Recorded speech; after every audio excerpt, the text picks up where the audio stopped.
ஓ இதுதான் அந்த எஸ்ஐஆருக்குள்ள கொடுத்த அந்த படிவம். இப்ப என்னுடைய படிவம் வைங்களேன், நான் நிரப்பவில்லை. கடைசியில சுப்ரீம் கோர்ட் என்ன ஜட்ஜ்மெண்ட் வருதுன்னு சொல்லி பார்ப்போம். இப்படி இருக்குன்னு வைங்களேன். இதுல வாக்காளர் பெயரு, வாக்காளர் புகைப்பட அட்டை எல்லாமே சொல்லியிருக்கிறாங்க.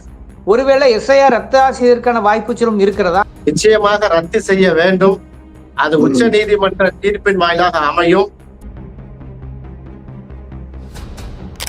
இப்படி நிறைய முறைகேடுகளை செய்வதன் காரணத்தால்தான் நம்ம எலெக்ஷன் கமிஷன் ஆஃப் இந்தியா ஒரே நாடு ஒரே ஃப்ராடுங்கிறோம். ஒரே நாடு ஒரே fraud.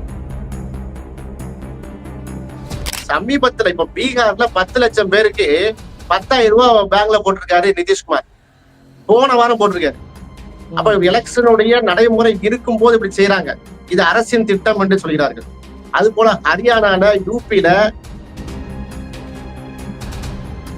Electoral ஐடிகள் செல்லாதுங்கிறான்.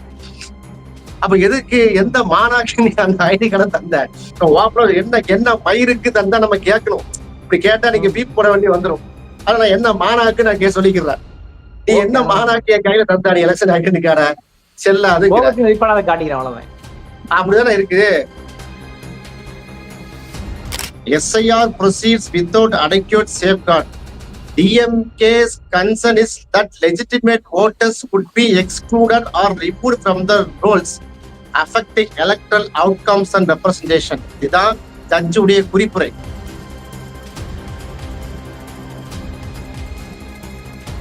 Court, apex court, உச்ச நீதிமன்றம் அதை ஏற்றுக்கொண்டிருக்கிறது. அநேகமாக 11ஆம் தேதி செவ்வாய்க்கிழமை இதுக்கு ஆர்குமெண்ட் இருக்கும் என்று எதிர்பார்க்கப்படுகிறது. ஒன்றிய அரசு சொலிசிட்டர் ஜெனரல்கிட்ட அவங்க என்ன செஞ்சிருக்கிறாங்க, துஷார் மேத்தா அவர்களிடம் இது குறித்து விளக்கம் கேட்டிருக்காங்க.